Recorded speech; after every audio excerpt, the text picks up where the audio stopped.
Welcome back to Ladies Can We Talk with Debbie Georgatos. The second hour roundtable starts now.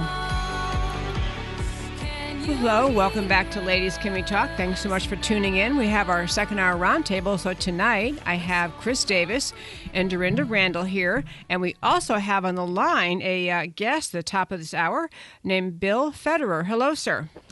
It's great to be with you. Thanks. I'm so glad you're available to be on. And happy Easter. Happy Easter to you, too.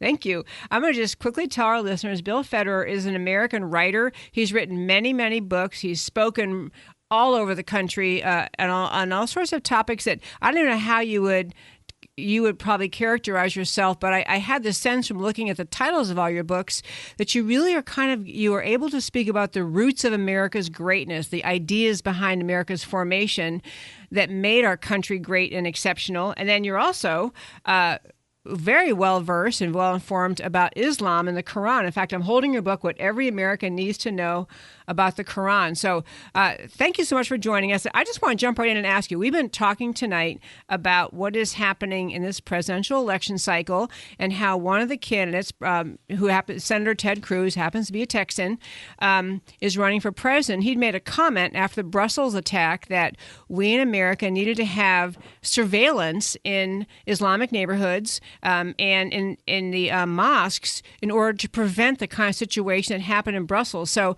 I don't know if you've spoken about that, but what is your thought about that?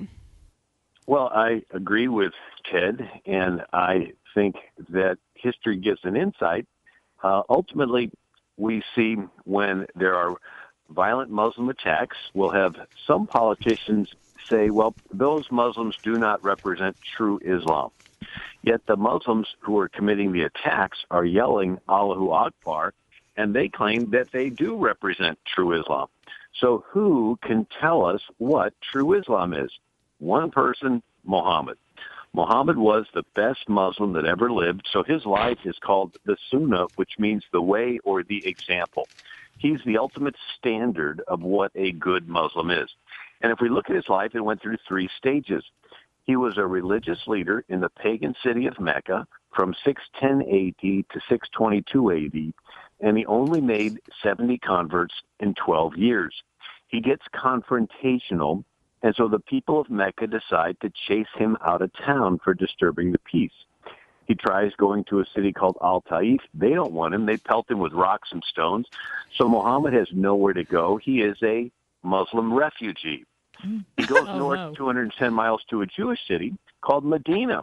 And the Jews are nice. They let Muhammad in as a Muslim immigrant.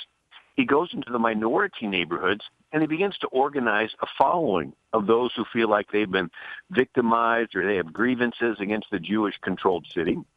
And so he organizes a following. We're familiar with the term of organizing in the community. And he gets a following, and he goes back to the Jewish leaders of Medina, and he pressures them to accommodate him and his followers politically. The Jews make a treaty with Muhammad. Now he's a political leader in addition to being a religious leader. Then the third step, Muhammad's followers in Mecca, they get pushy, argumentative, confrontational, and threatening, the way some of his followers are today. They get chased out of town for disturbing the peace. They have nowhere to go. They are Muslim refugees. They go to Medina. The Jews are nice. They let him in as Muslim immigrants. And Muhammad allows his followers to rob the caravans headed to Mecca in retaliation for the Meccans chasing them out of town. So where Jesus said, if they take your coat, give them your shirt, Muhammad's attitude was, if they take your house, you retaliate, take their caravan. So he got a whole chapter of the Quran. It's Surah 8, chapter 8. On how to distribute booty from robbing caravans. He gets a fifth of the booty. And so he's got 300 warriors, and they're robbing the caravans. The Meccans send 1,000 soldiers to protect their caravan and escort it. And Muhammad, with 300 warriors, defeats 1,000 at the Battle of Badr in 624 AD. This amazing victory, having been outnumbered 3-1, convinces Muhammad to be a military leader. And he fights in 66 battles and raids in the next 8 years before he dies. He kills 3,000, cuts off the heads of 700 Jews in Medina, and he uses the catapult when he attacked the city of Al-Taif. And when they told Muhammad the catapult was hurling these rocks that were killing innocent women and children, his response was, they are among them. so they got to be killed too. So suicide bombers and ISIS killers and San Bernardino killers and Paris killers and Brussels killers, they think they are following Muhammad's example religiously, politically, and militarily. And so there's a 1,400-year track record where we can see this process of Muslims immigrating into a city, a host city, like Muhammad immigrated into Medina, and then building a community, an ummah, a brotherhood, and then beginning to demand political accommodation of the host country. And then they begin to get militant and drive out the previous inhabitants. So within 5 years of Muhammad coming into the Jewish city of Medina, there's not a Jew left in the city of Medina. They were chased out, killed, or enslaved. And within 5 years of Muhammad's death, every pre-existing culture in Arabia was wiped out.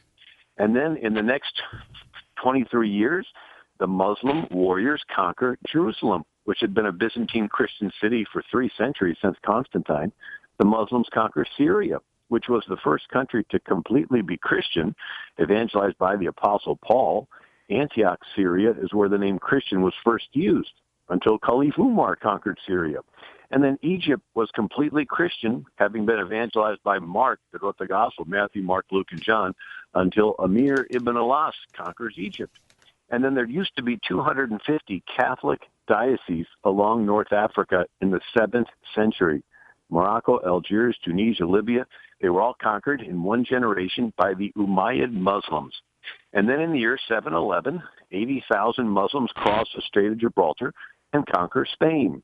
The Spaniards are still fighting on foot with heavy metal swords. The Muslims have their Arabian horses, their stirrups, and their scimitar swords. In 10 years, they conquer all of Spain, carry away over 1 million into slavery. There were entire Catholic orders in Europe called the Trinitarians. The head of the order was called the ransomer, and they would collect alms and donations to ransom back your family member. And then they cross the Pyrenees Mountains, conquer southern France.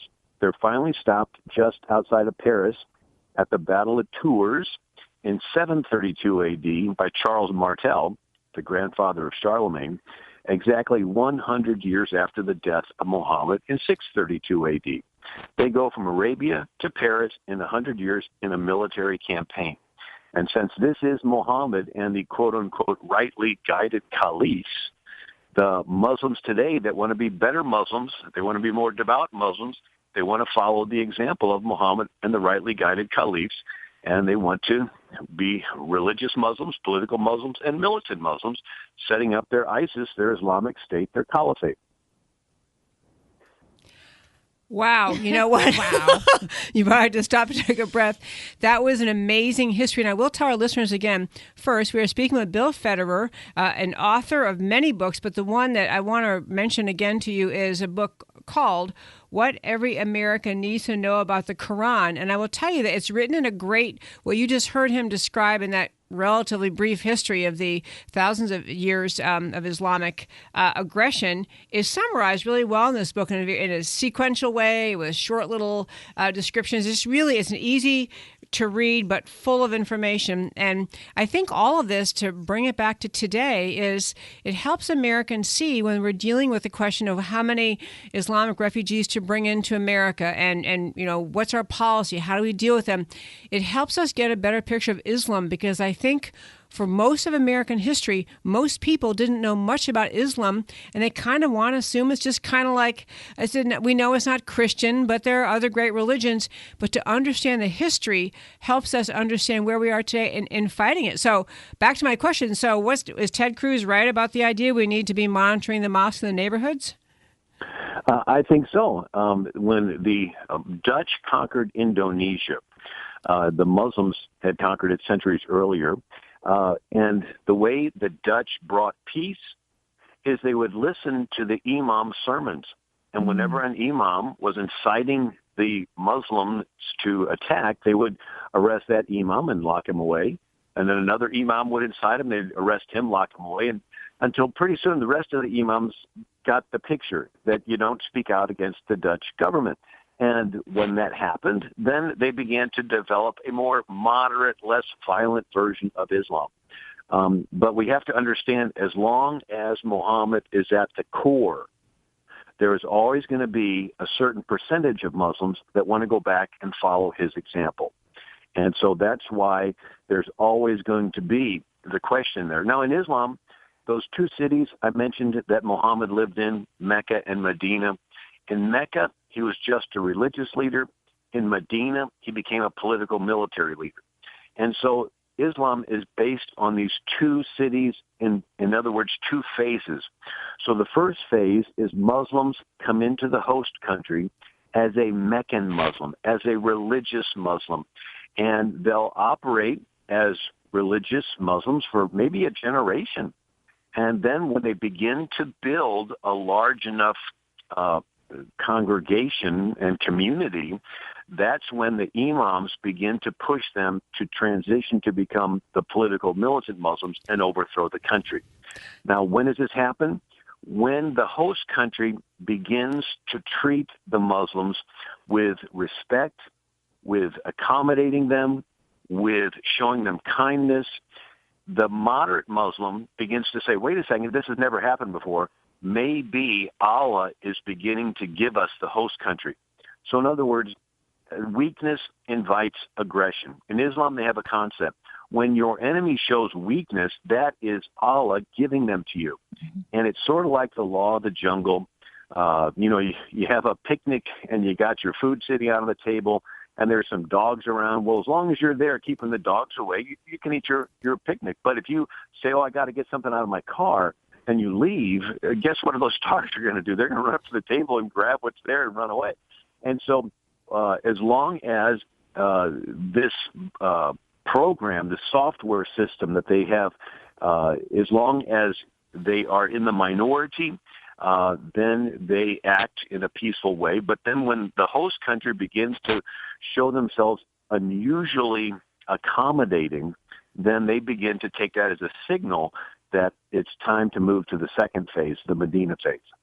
We are speaking tonight with Bill Federer, author of many books, just an amazingly informed American about give us a fresh and historical way to look at the political issues we're facing, about dealing with it's a big campaign issue this year, how to deal with the question of Islamic immigration to America. Bill, we went way over our break. I'm a guy signaling me here, but I can't thank you enough for calling in. Thank you so much. Sure, anytime. We'll have you on again for sure. This is Debbie Georgatos, Dorinda Randall, Chris Davis. Come back after our break.